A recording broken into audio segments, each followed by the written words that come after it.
Hi there, my name is Sam, and I'd like to go through 3 tips for concise writing with you.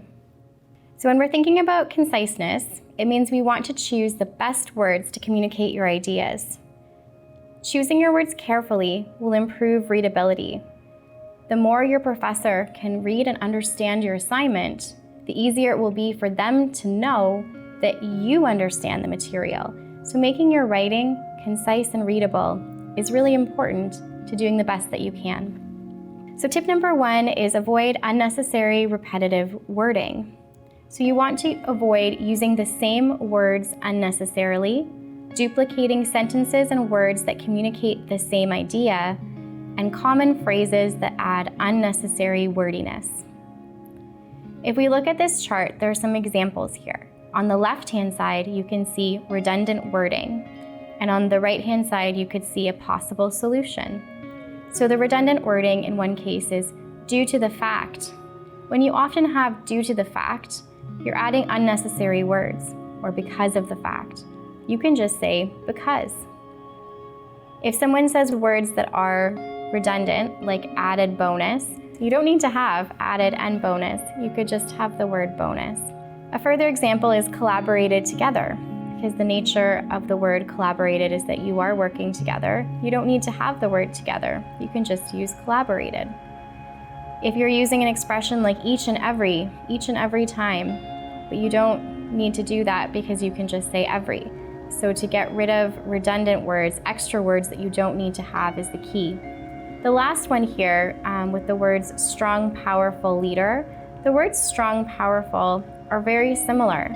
In cases where you're using really similar descriptive words, you should choose one, the best one that fits what you're trying to express, instead of using too many similar words.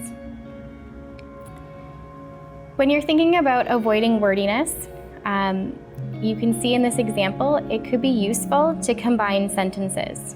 So this example says the business gained exposure due to the fact that it used radio marketing.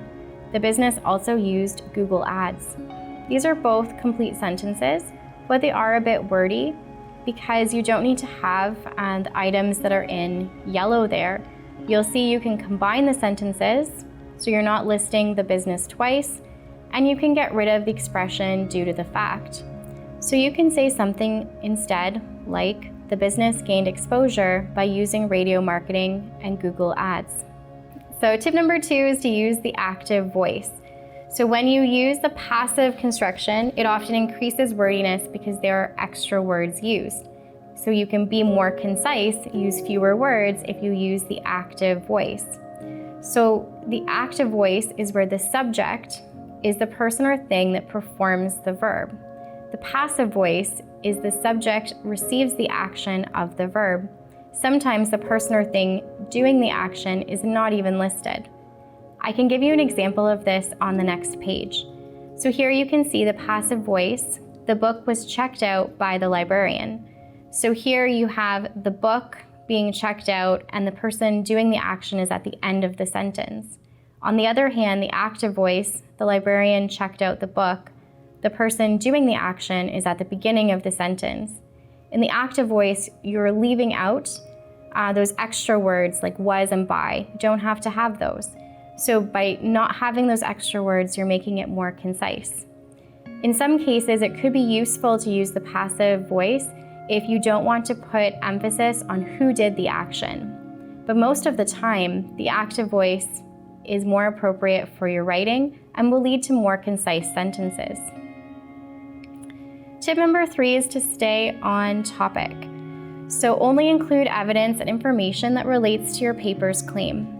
When I work with students, when they're writing essays, they have evidence that they brought into their papers, but sometimes they include evidence that digresses and goes in a different direction than what they're trying to prove in their paper. The evidence might be really interesting and neat, but if it doesn't prove your paper's claim, it's not staying on topic, it's not helping the readability of your paper, it's not helping you be concise by including information that isn't relevant to what you're writing about. So I would say make sure that you stay on topic with your writing and you don't include extras that go off topic. So just to review, you want to avoid repetition and redundancies. You want to use the active voice and you want to stay on topic. If you have any questions about concise writing or editing or any other kind of writing, we're happy to help you. My contact information is listed on this slide. So for more information, check out our other videos or go to the library website. You can find the links in the description below. Thank you so much for watching. I hope you have a wonderful day.